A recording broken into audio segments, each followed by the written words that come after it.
오늘 우리가 누가복음 10장에 나오는 말씀, 우리가 잘 아는 말씀인데요, 이웃사랑으로 하나님 사랑.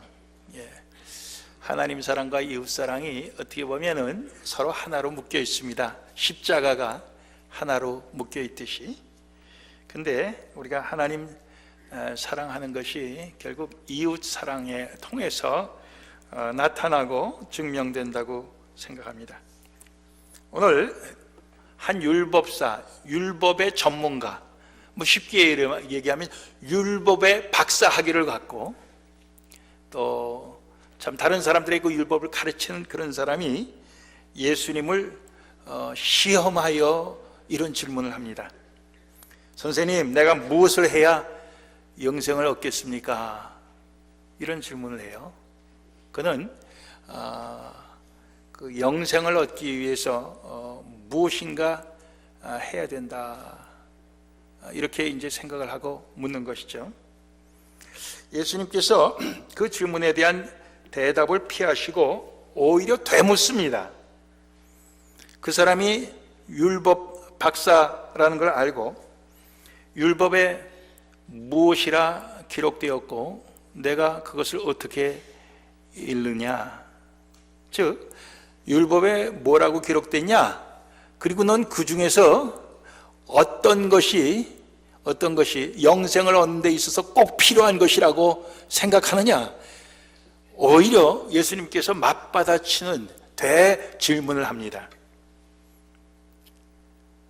그 율법사가 예수님을 시험하려고 한 거를 꼭 유도하는 사람이 상대방의 힘을 이용해 갖고 이렇게 매달치듯이 그렇게 보기 좋게 다시 질문을 할 때 그 사람이 거기에 넘어가요. 예수님, 제가 예수님께 묻는 거 아닙니까? 예수님이 좀 대답해 보십시오, 이러지 않고 막바로 자기가 대답을 해버려요. 그건 아마도 그가 정답을 알고 있는 사람으로서 그 정답을 빨리 얘기하고 싶은, 예수님께서 대답을 하셨는데 나도 그렇게 생각했습니다, 이것보다는 예수님이 대답하기 전에 자기가 먼저 그 답을 말함으로써 자기의 그 실력을 나타내 보이려고 했던 그런 욕심이 그에게 있지 않았겠나, 우리가 생각할 수 있어요. 그래서 이 율법사는 이렇게 대답을 합니다. 내 마음을 다하며 목숨을 다하며 힘을 다하며 뜻을 다하여 주 너의 하나님을 사랑하고, 이건 신명기 6장 5절에 나오는 말씀이에요. 구약의 율법 가운데서 그가 그걸 하나를 딱 처음으로 뽑았습니다. 그 다음에 두 번째로 뽑은 건 레위기 19장 18절에 나오는 말씀인데, 또한 내 이웃을 내 몸과 같이 사랑하라 하였습니다. 레위기 19장 18절에는 원수를 갚지 말며 동포를 원망하지 말며 이웃사랑하기를 내 몸과 같이 하라, 나는 여호와니라, 이렇게 말씀하셨어요. 여러분들, 구약시대에 모세를 통해 하나님께서 주신 율법 가운데는 눈은 눈으로, 이는 이로, 어떤 사람이 눈을 멀게 했으면 너도 그 사람의 눈을 하나 멀게 하고, 내 이를 하나 부러뜨렸으면 너도 그 사람의 이를 하나 부러뜨리고, 우리가 그렇게만 알고 있죠.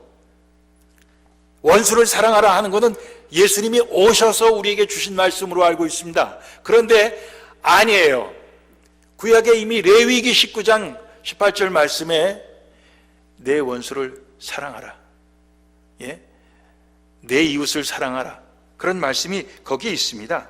원수를 갚지 말며. 놀랍죠? 이 율법사가 그 두 가지를 딱 정확하게 그가 뽑아냅니다. 그랬을 때 예수님께서 내 대답이 옳도다 그랬습니다. 정답이다, 띵동땡 그런 겁니다. 정답이다. 그러면서 이를 행하라. 자, 정답을 얘기했는데 그 내가 가진 그 정답대로 행하라, 실천해라, 살아라, 그런 얘기죠. 그러면 살리라. 그러면 내가 살게 될 것이다. 영생할 것이다. 죽지 않고 산다. 이런 말씀을 그에게 했어요. 자, 이 율법사가 그 말씀을 듣고 얼마나 흐뭇했겠습니까? 정답이라고 그러는데 모든 사람들이 다 옆에서 들었죠. 근데 자, 내가 그대로 해라. 그러면 살 것이다. 자, 그대로 하라는 거, 거기에까지 그는 인정을 받고 싶었습니다. 그래서 그는 예수님께 이렇게 질문을 합니다. 그러면 내 이웃이 누구오니까? 이렇게 묻습니다. 그 물은 동기가 이 사람이 자기를 옳게 보이려고 그랬습니다. 자기가 의로운 것을 사람들에게 다 나타내 보이려고 그렇게 물었다는 것입니다. 즉, 이 사람은 자기가 대답한 그대로 지금 살고 있다는 것을 사람들에게 다 나타내 보이기를 원했던 것입니다. 아마 이 사람은 이렇게 예수님의 대답을 기대했을 거예요. 야, 내 이웃이 누구긴 누구냐? 내 일가 친척이 우선 이웃이고, 예? 내 주변에 같이 사는 한 동네 사람이 내 이웃이고, 내 친구들이 내 이웃이고, 내 삶 속에서 마주치는 사람들이 다 내 이웃 아니냐? 그런 대답을 아마 그는 기대했을 거예요. 그랬을 때 그는 대답을 갖고 있었죠. 예, 제가 그들을 다 사랑합니다. 제가 그들을 다 사랑하면서 삽니다. 이야, 너는 정답만 아는 줄만 알았는데 아는 게 아니고 넌 그렇게 살기도 하는구나. 예수님께서 다시 한번 인정해 주시고 너는 영생을 얻었다. 이렇게 예수님께서 선언해 주실 걸 그는 기대했겠죠. 그런데 예수님께서는 엉뚱한 이야기를 하나 하십니다. 그래서 우리가 제목을 붙이기를 선한 사마리아인의 비유, 그 말씀을 하셔요. 그럼 내용 여러분들 모르시는 분 계세요? 다 알죠? 여러분들 그 내용 어떤 내용입니까? 어떤 사람이 예루살렘에서 여리고로 내려가는 길에 강도를 만나 다 뺏기고 옷도 벗기우고 거반 죽게 됐다. 정말 제가 성지순례 한번 가보니까요, 그전엔 잘 몰랐는데 예루살렘은 지대가 높아요. 여리고는 저 사해와 같은 그 높이에 저 지대가 굉장히 낮습니다. 이건 이 해발 이 마이너스인가 하여튼 굉장히 낮아요. 그러니까 내려가는 길이 맞아요. 그리고 그 길이 꼬불꼬불 이렇게 산으로 둘러싸인 그런 길입니다. 그래서 거기에는 이 죄를 짓고 피신에 숨기도 좋은 곳이고 강도들이 거기에서 지나가는 행인들을 약탈하기도 아주 좋은 그런 곳입니다. 거기에서 이제 강도를 만났어요. 그 당시에 흔히 일어나는 일을 예수님께서 비유로 말씀하시는 거예요. 누구나 거기에는 강도가 많지, 거기 갈 땐 조심해야지, 누구나 다 알아들을 수 있는 말씀으로 이야기를 시작을 하셨습니다. 그 사람이 다 죽게 되었는데 마침 제사장이 한 사람 그 옆을 지나가게 됐다는 거죠. 근데 그 사람이 그 죽게 된 사람을 보고 피하여 지나갔다. 이 사람이 여기에서 지금 쓰러져 있으면은 될 수 있는 대로 멀찌감치 길의 제일 이쪽 반대편 끝을 이렇게 해갖고 살살살살 해갖고 피하여 지나갔다, 그런 얘기입니다. 그 다음에 레위인도 역시 그렇게 피하여 지나갔다 그랬습니다. 제사장과 레위인은 그 당시 제일 그래도 이 종교적으로, 이 신앙적으로 다른 사람들에게 모범이 되는 사람 아니었겠습니까? 오늘날로 얘기하면은 제사장은 목사고 레위인은 뭐 장로가 아닐까, 뭐 이렇게도 한번 생각해 볼 수 있어요. 모든 사람들이 기대치가 있는 그런 위치에 있는 사람들. 다른 사람도 아니고 제사장이고 레위 지파 사람이니까 그 사람은 살았구나. 근데 아니에요. 피하여 지나쳐버리고 말았습니다. 전혀 우리 상식적으로 일반 사람들의 기대에 맞지가 않았습니다. 근데 한 사마리아인이 지나가다가 그 죽게 된 사람을 보고 불쌍히 여겼다고 그랬습니다. 처음으로 불쌍히 여기는 사람이 나옵니다.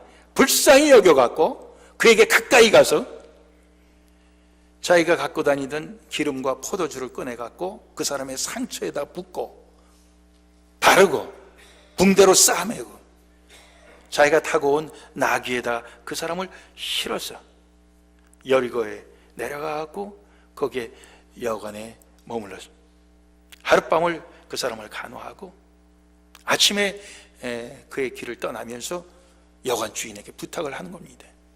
2데나리온이라는 돈을 여관 주인에게 주면서 내가 다시 이 길로 돌아올 텐데 이 돈 받고 이 사람을 잘 간호해 주시오.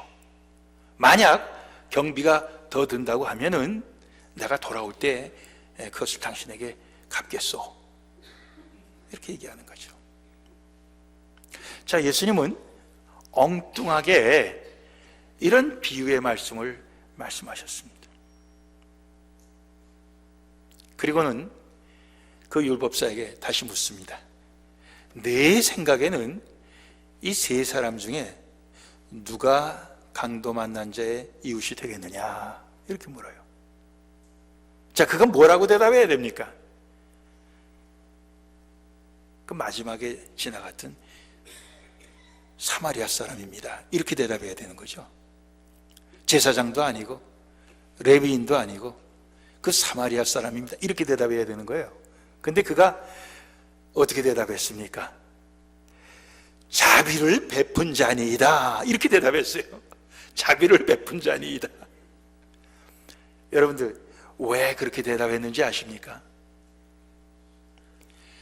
사마리아 사람이 그 사람을 구해줬다는 것을 그의 입으로 얘기할 수가 없어서 그렇습니다. 유대인들과 사마리아인 사이의 이 적대 감정은 주전 700년경부터 시작된 겁니다. 굉장히 오랜 묵은 것입니다. 왜?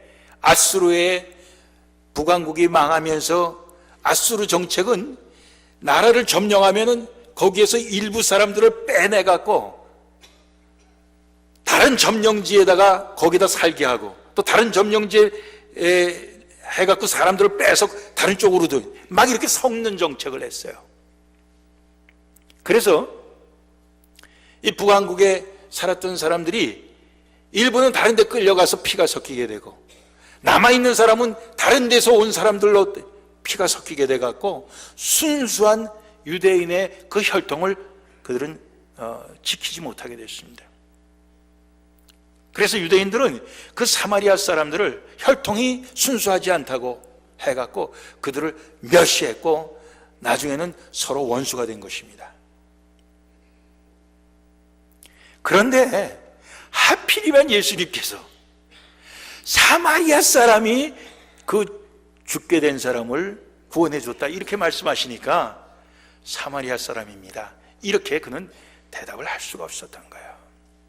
그건 보통 자존심 상하는 일이 아닙니다. 자기네 같은 유대인 동족이 구원을 해야 되는데 그것도 그 앞에 그냥 유대인이 아니고 제사장, 레위인, 이 사람들이 피해갔는데 자기들이 원수로 생각하고 자기들이 경멸했던, 멸시했던 그 사마리아 사람이 구원했다고 할 때 사마리아 사람입니다, 이렇게 얘기를 못하는 거예요. 거기에서 우리는 뭘 알 수 있냐?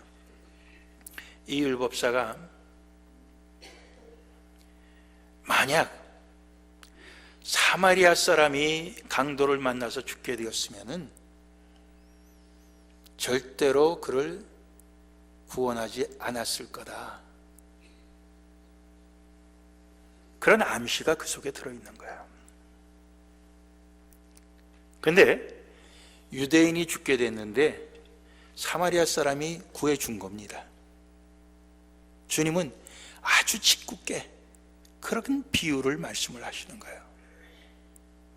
내 생각에는 이 세 사람 중에 누가 강도 만난 자의 이웃이 되겠느냐? 자비를 베푼 자니이다. 이 율법사는 처음에는 정답을 맞춰서 예수님의 인정을 받았습니다. 그러나 그에게서 잘못된 생각이 있는 것을, 잘못된 삶이 있는 것을 예수님께서 깨우쳐 주십니다. 그리고 그것을 고쳐주시려고 하는 것입니다. 그 잘못된 생각이 뭡니까? 그는 나로부터 시작해서 내 이웃이 누굽니까? 이거예요. 내가 사랑해야 될 이웃이 누굽니까? 이렇게 묻는 거예요. 근데 예수님께서 마지막에 물으시는 거는 누가 강도 만난 자의 이웃이 되겠느냐? 이렇게 물으시는 겁니다. 강도 만난 자의 이웃이 되고자 하는 사람이 누구냐? 그 사람이 이웃을 사랑하는 사람이다. 이렇게 대답하시는 거예요. 율법사에 내 이웃이 누구오니까 할 때 그가 자기를 옳게 보이려고 했다는 것입니다. 자기가 이제까지 알고 있는 것도 옳고 자기가 이제까지 살았던 것도 옳은 것을 보이려고 그랬습니다. 근데 주님은 그것이 그가 옳다고 생각하는 것이, 그가 옳다고 살았다는 것이, 그것이 충분하지 않다는 말씀을 하시는 거예요. 완전하지 않다는 말씀을 그에게 가르쳐 주시는 겁니다. 그 생각을 수정해 주셔요. 고쳐 주셔요. 그의 삶을 이제 고쳐 주시는 것입니다. 그건 뭐냐? 그 강도 만나 죽게 된 자의 이웃이 누가 되겠느냐? 자비를 베푼 자니이다. 이렇게 말씀하죠. 여러분들, 우리가 하나님을 섬기고 예수 그리스도를 믿고 살아가는 중에서 우린 참 생각도 옳고 아는 것도 옳고 이제까지 살아온 것도 옳다고 할지라도 주님께서 그걸로는 충분하지 않다 하면서 주님이 고쳐주시는 것이 있다면 우리 어떻게 해야 됩니까? 고쳐야죠. 고쳐야 됩니다. 주님 오늘 율법 박사에게 고쳐주십니다. 내 생각에는 그 셋 중에 누가 강도 만난 자의 이웃이 되겠느냐? 이렇게 질문을 하심을 통해서 우리 생각을 고쳐주세요. 그의 생각이 바뀌기 시작합니다. 자비를 베푼 자니이다. 불쌍히 여기고 그를 도와줘서 그를 살게 한 자비를 베푼 자니이다. 이렇게 말씀합니다. 우리는 예수 믿어 구원받았는데 그 예수를 믿어 구원받은 것이 그 구원받을 자격이 다 충분히 있어서 구원받은 것입니까? 그런 사람 하나도 없습니다. 우리가 아직 죄인이었을 때 그리스도께서 우리를 위하여 죽으심으로 하나님께서 우리에게 대한 자기의 사랑을 확증하셨다. 하나님이 우리를 긍휼히 여기시고 불쌍히 여기시고 우리에게 자비를 베푸시고 우리가 아직 죄인이었을 때 그래서 예수를 죽게 하셔서 우리를 구원하신 것입니다.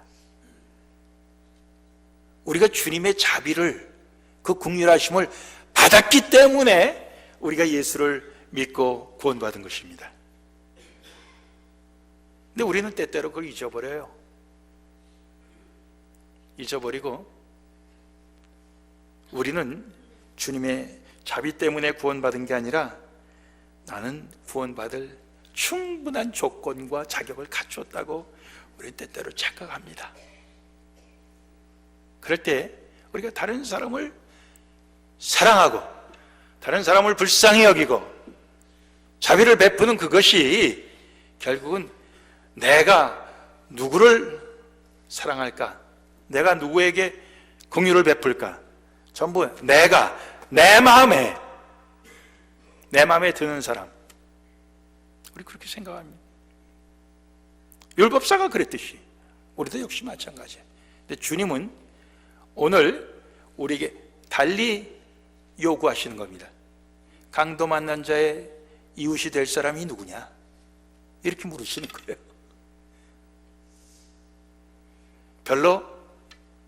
별로 대답하기 싫은 그런 질문을 예수님께서 하십니다.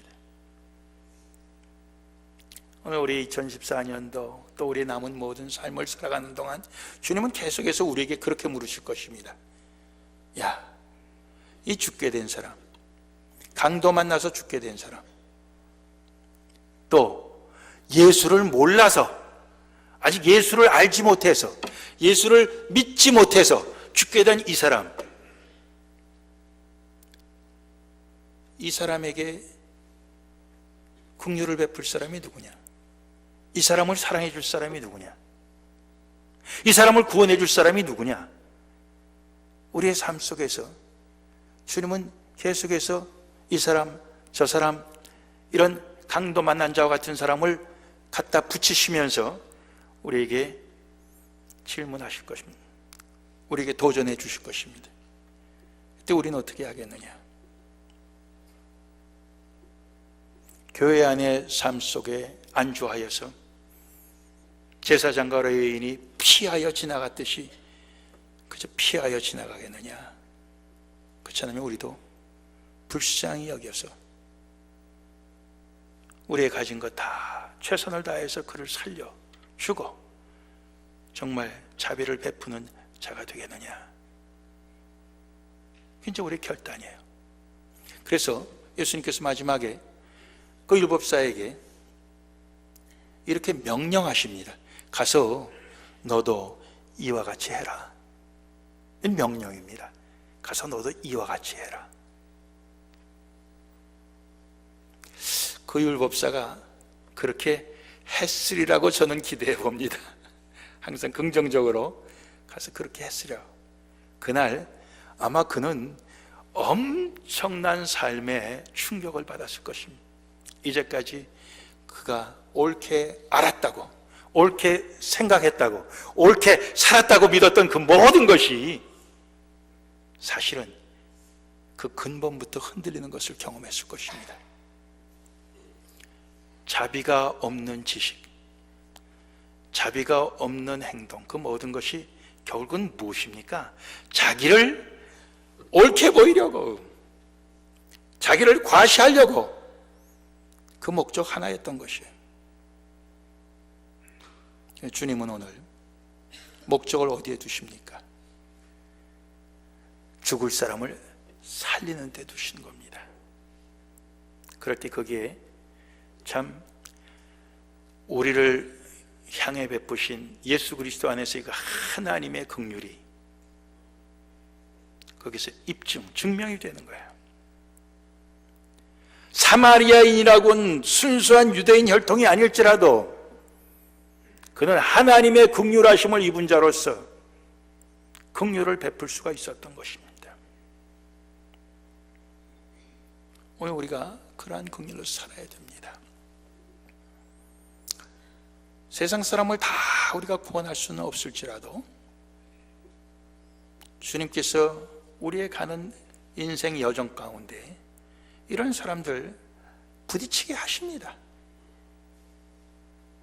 그럴 때 우리는 그 기회를 놓치지 않기를 원합니다.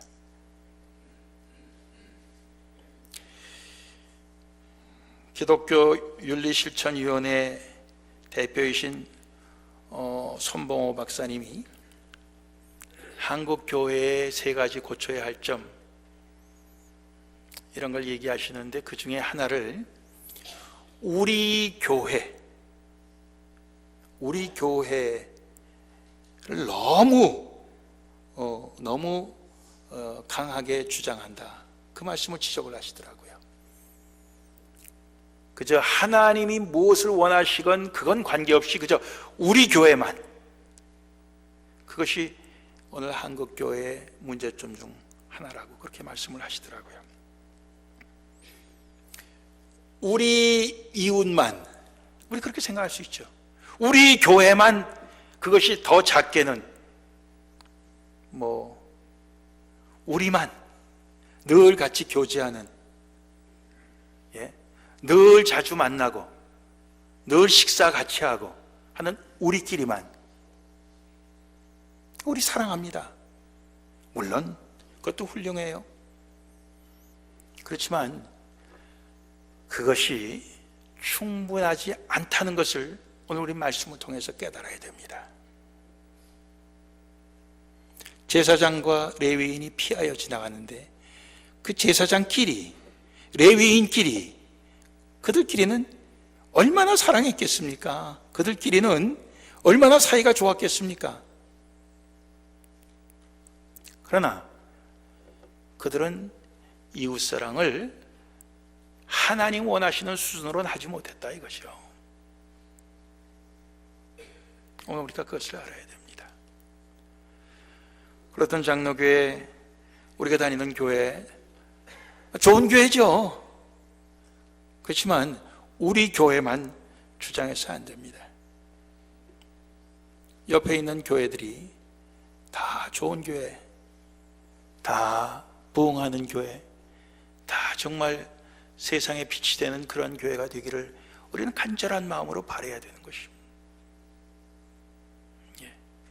골프 치는 사람들이 상대방이 잘못 치면 그대의 불행은 나의 행복, 그런다고 좋아한다고 그래요. 돈 내기를 하니까.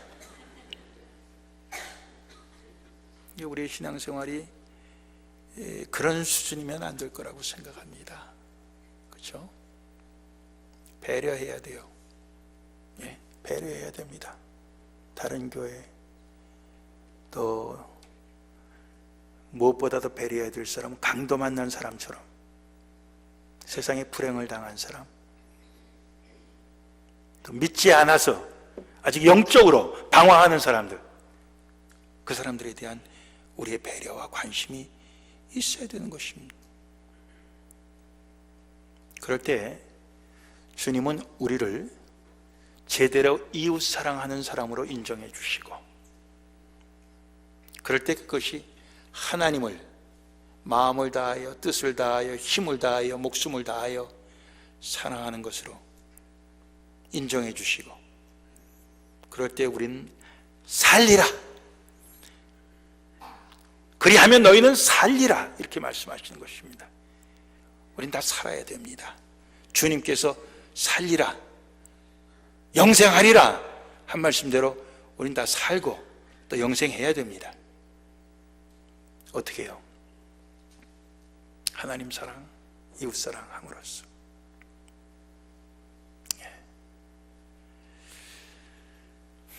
내 이웃이 누굽니까? 이제 그런 질문 하지 말고 강도 만난 자의 이웃이 되겠습니다. 이제 우리가 그렇게 얘기해야 되는 거죠. 강도 만난 자의 이웃이 되겠습니다. 슬픔을 당한 자의 이웃이 되겠습니다. 외로운 자의 이웃이 되겠습니다. 예수를 믿지 못하는 자의 이웃이 되겠습니다.